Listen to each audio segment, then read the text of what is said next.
নবম শ্রেণীর পদার্থের গঠন এবং ধর্ম অধ্যায়ের সাইফন এবং তার প্রয়োগের উপরে তোমাদের যে প্রশ্নগুলি দিয়েছিলাম সেই প্রশ্নগুলির উত্তর নিয়ে এখন আলোচনা করব। আর প্রথম প্রশ্ন দেখা যাচ্ছে, সাইফন কি?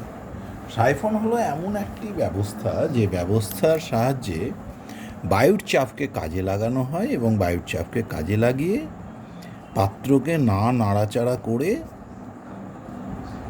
এক পাত্রের তরলকে অন্য পাত্রে স্থানান্তরিত করা যায়।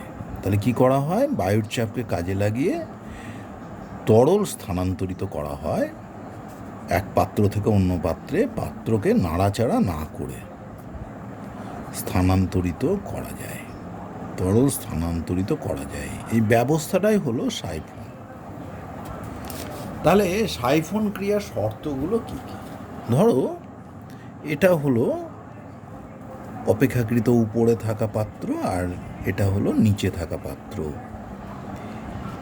একটা পাত্র, পাত্রে কিছুটা তরল আছে, পাত্রকে না নাড়িয়ে আমরা সাইফনের সাহায্যে তরলটাকে বি পাত্রে স্থানান্তরিত করব।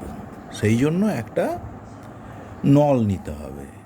এই নল বুঝতেই পারছো যে পাত্র থেকে তরল স্থানান্তরিত করব, সেই পাত্রে তরলের উপরে নলের উচ্চতা ধরো H1, আর যে পাত্রে স্থানান্তরিত হবে সেখানে তরলের ওপরে নলের উচ্চতা H2। এখন প্রথমে সাইফন ক্রিয়ার শর্তই হলো এই নলটাকে কিন্তু তরলপূর্ণ করে নিতে হবে। 2 নম্বর হলো, আমরা বলেছি বায়ুর চাপকে কাজে লাগায়, তাহলে বায়ুর চাপ থাকতে হবে। তাহলে চাপ থাকতে হবে, বায়ুর চাপ না থাকলে তো সাইফন কাজ করবে না। তাহলে চাপ থাকতে হবে, আর সাইফনের যে নলকে তরলপূর্ণ করতে হবে। আর কি শর্ত? দেখো, যে তরল স্থানান্তরিত করব সেই তরলে যে ব্যারোমিটারের উচ্চতা তার থেকে এই H1 তার থেকে ছোট হতে হবে।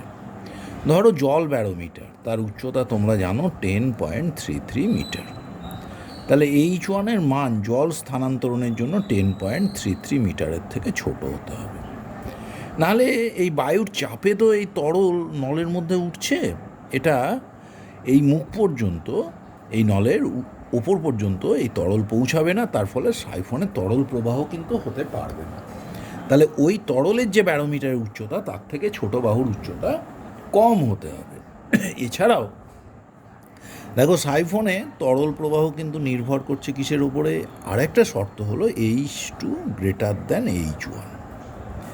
তবেই কিন্তু এই যে নলের অনুভূমিক তলের ওপরে দুটো বিন্দু, ধরো একটা বিন্দু সি আর একটা ডি, তবেই সি বিন্দুর চাপ ডি বিন্দুর থেকে বেশি হবে, তবে তরল কিন্তু নলের মধ্যে দিয়ে প্রবাহিত হবে। সুতরাং সাইফনে যে পাত্রে তরল স্থানান্তরিত করব সেই পাত্রে সাইফনের বাহুর উচ্চতা যে পাত্র থেকে স্থানান্তরিত করা হবে তরলকে তার থেকে বেশি হতে হবে।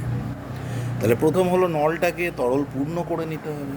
দ্বিতীয় হলো তোমার এই সাইফনে যেখানে কাজ করবে সেখানে যেন বায়ুর চাপ থাকে, বায়ুর চাপের প্রভাবেই সাইফন কাজ করছে। 3 নম্বর হলো সাইফনের ছোট বাহুর উচ্চতা ওই তরলের যে ব্যারোমিটারের উচ্চতা তার থেকে ছোট হতে হবে। আর 4 নম্বর হলো যে পাত্রে স্থানান্তরিত করব তরলকে, সেই পাত্রে সাইফনের নলের উচ্চতা যে পাত্র থেকে স্থানান্তরিত করা হবে সেই পাত্রে সাইফনের নলের উচ্চতার থেকে বেশি হতে হবে। এই হলো সাইফন ক্রিয়ার শর্ত।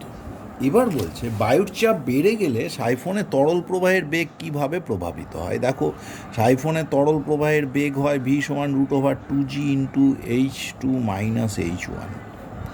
দেখো, H1 হলো যে পাত্র থেকে তরলকে স্থানান্তরিত করছি সেই পাত্রে সাইফনের নলের উচ্চতা, আর H2 হলো যে পাত্রে তরল স্থানান্তরিত হবে সেই পাত্রে সাইফনের নলের উচ্চতা। এখন দেখো, বুঝতেই পারছো এই বেগটা কিসের উপর নির্ভর করছে? অবশ্যই লিখতে হবে জি, অভিকর্ষজ ত্বরণের উপর, আর সাইফনের 2 বাহুর উচ্চতা H2 এবং H1-এর উপর। কিন্তু বায়ুর চাপের ওপরে কিন্তু তরল প্রবাহের বেগ নির্ভর করে না। সুতরাং সাইফনে যদি বায়ুর চাপ বেড়েও যায় বা কমে যায় সাইফনে, সেই মুহূর্তে তরল প্রবাহের বেগের কিন্তু কোনো পরিবর্তন হবে না। সুতরাং বায়ুর চাপের দ্বারা সাইফনের তরল প্রবাহ প্রভাবিত হবে না। তাহলে বায়ুর চাপ কমলে বা বাড়লে সাইফনে তরল প্রবাহের হারের কোনো হেরফের ঘটবে না। নেক্সট কোশ্চেন, সময়ের সঙ্গে সাইফনে তরল প্রবাহের বেগ কিভাবে প্রভাবিত হয়। দেখো এখানে একটু আমরা দেখে নিই যে ধরো আমরা এ পাত্রের তরল বি পাত্রে স্থানান্তরিত করছি। এই হলো এ পাত্রে তরল আছে, আমি সাইফনের নলটা তরল পূর্ণ করে নিয়ে যোগ করে দিয়েছি, তাহলে এ পাত্র থেকে বি পাত্রে তরল যাবে। এখন দেখো যত সময় যাবে এ পাত্রের তরল যদি বিতে যায়, দেখো এই উচ্চতাটা যেটা H1 বলেছিলাম, এ পাত্র থেকে কিছুটা তরল যদি বিতে চলে যায় তাহলে H1 আস্তে আস্তে বাড়বে, তাহলে H1 বাড়বে। 2 নম্বর দেখো বি পাত্রে তো সেই তরল জমা হবে, তাহলে এই যে H2, এই তরল তল থেকে নলের উচ্চতা H2 কমবে। এখন দেখো প্রবাহের বেগ v সমান √2g × H2 - H1। সময়ের সঙ্গে তাহলে কি দেখা যাচ্ছে, H2 কমছে, H1 বাড়ছে, তাহলে কী হবে, H2 - H1 কমবে। H2 - H1 যদি কমতে থাকে তাহলে তরল প্রবাহের বেগ v কমে যাবে, তাহলে বেগ কমবে, তাহলে সময়ের সঙ্গে সঙ্গে সব সাইফনে তরল প্রবাহের বেগ কিন্তু কমতে থাকবে। নেক্সট, সাইফনে দুটি ব্যবহারের উল্লেখ করো। 1 নম্বর হলো ওই কেরোসিন তেল আমরা বড় পাত্র থেকে নামাবার সময়, ব্যারেল থেকে নামাবার সময় কেরোসিন বা পেট্রোল বা ডিজেলকে ছোট পাত্রে স্থানান্তরিত করার সময় আমরা সাইফন ব্যবহার করি। তাহলে কেরোসিন বা ডিজেল বা পেট্রোল ইত্যাদিকে, কেরোসিন বা ডিজেলকে ব্যারেল থেকে নামাবার সময় ব্যবহার করা হয়। আর কোথায় ব্যবহার করা হয়, দেখো স্বয়ংক্রিয় যে ফ্লাস শৌচাগারে, সেখানেও কিন্তু ব্যবহৃত হয়। তাহলে শৌচাগারে স্বয়ংক্রিয় ফ্লাসে আমরা সাইফন ব্যবহার করি, শৌচাগারে। আবার দেখো আমরা যখন পাইপের সাহায্যে গাছে জল দিই, ট্যাপ থেকে ওই ট্যাঙ্কের সঙ্গে আমরা পাইপ যখন যোগ করে দিই, গাছে যখন জল যাচ্ছে পাইপের সাহায্যে, সেখানেও কিন্তু সাইফনেরই কাজ হচ্ছে। অপেক্ষাকৃত কি হয়েছে যে তোমার উপরে অবস্থিত পাত্র থেকে নলের সাহায্যে কিন্তু জল দেওয়া হচ্ছে গাছে, তাহলে এখানেও কিন্তু সাইফন ক্রিয়া করছে। এরপর হচ্ছে পরের প্রশ্ন, আর্কিমিডিসের সূত্রটি বলো। আর্কিমিডিসের সূত্রটি লিখতে বলেছে। আর্কিমিডিসের সূত্র কি হলো, কোনো স্থির তরল বা গ্যাসীয় পদার্থে কোনো বস্তুকে কি করা হয়, যদি আংশিক বা সম্পূর্ণ নিমজ্জিত করা হয়, সম্পূর্ণ নিমজ্জিত করলে কি হবে, নিমজ্জিত করলে বস্তুর ওজনের আপাত হ্রাস হয়। নিমজ্জিত করলে কি হবে, বস্তুর ওজনের আপাত হ্রাস হবে, এই আপাত হ্রাস কার সঙ্গে সমান, অপসারিত তরলের ওজনের সঙ্গে সমান। আপাত হ্রাস কার সঙ্গে সমান, অপসারিত তরলের ওজন, অপসারিত যে তরল সে অপসারণ করেছে, অপসারিত তরল বা গ্যাসের ওজন। তাহলে কি বলা হলো, যে কোনো বস্তুকে স্থির তরল বা গ্যাসীয় পদার্থে আংশিক বা সম্পূর্ণ নিমজ্জিত করলে বস্তুর ওজনের আপাত হ্রাস হয়। এই আপাত হ্রাস বস্তু কর্তৃক অপসারিত তরল বা গ্যাসীয় পদার্থের ওজনের সঙ্গে সমান হবে। এর পরের প্রশ্নে আমরা চলে যাই, এটাই লাস্ট প্রশ্ন। প্লবতা কি? প্লবতা হলো কোনো বস্তুকে তরল বা গ্যাসীয় পদার্থে নিমজ্জিত করলে বস্তুর ওপরে একটা ঊর্ধ্বমুখী বল কাজ করে, এই বলটাই হলো প্লবতা। খুব সহজভাবে বলি, জলের মধ্যে তুমি যদি একটা ব্লাডারকে ডুবিয়ে দাও, ডোবালে দেখবে ব্লাডারটার উপরে একটা ঊর্ধ্বমুখী বল কাজ করছে। তুমি যত ডোবাতে যাচ্ছ সেই বল কিন্তু বাধা দেবে।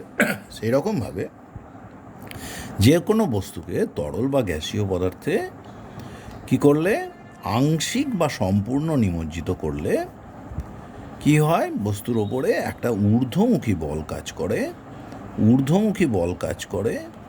এই ঊর্ধ্বমুখী বলই হলো প্লবতা। প্লবতা কী কী বিষয়ের উপর নির্ভর করে? আসলে প্লবতা বল হলো অপসারিত প্রবাহীর ওজনের সঙ্গে সমান। অপসারিত প্রবাহীর ওজনের সঙ্গে সমান। এখন তোমরা জানো যে অপসারিত প্রবাহীর ওজন মানে অপসারিত প্রবাহীর ভর গণিত অভিকর্ষজ ত্বরণ।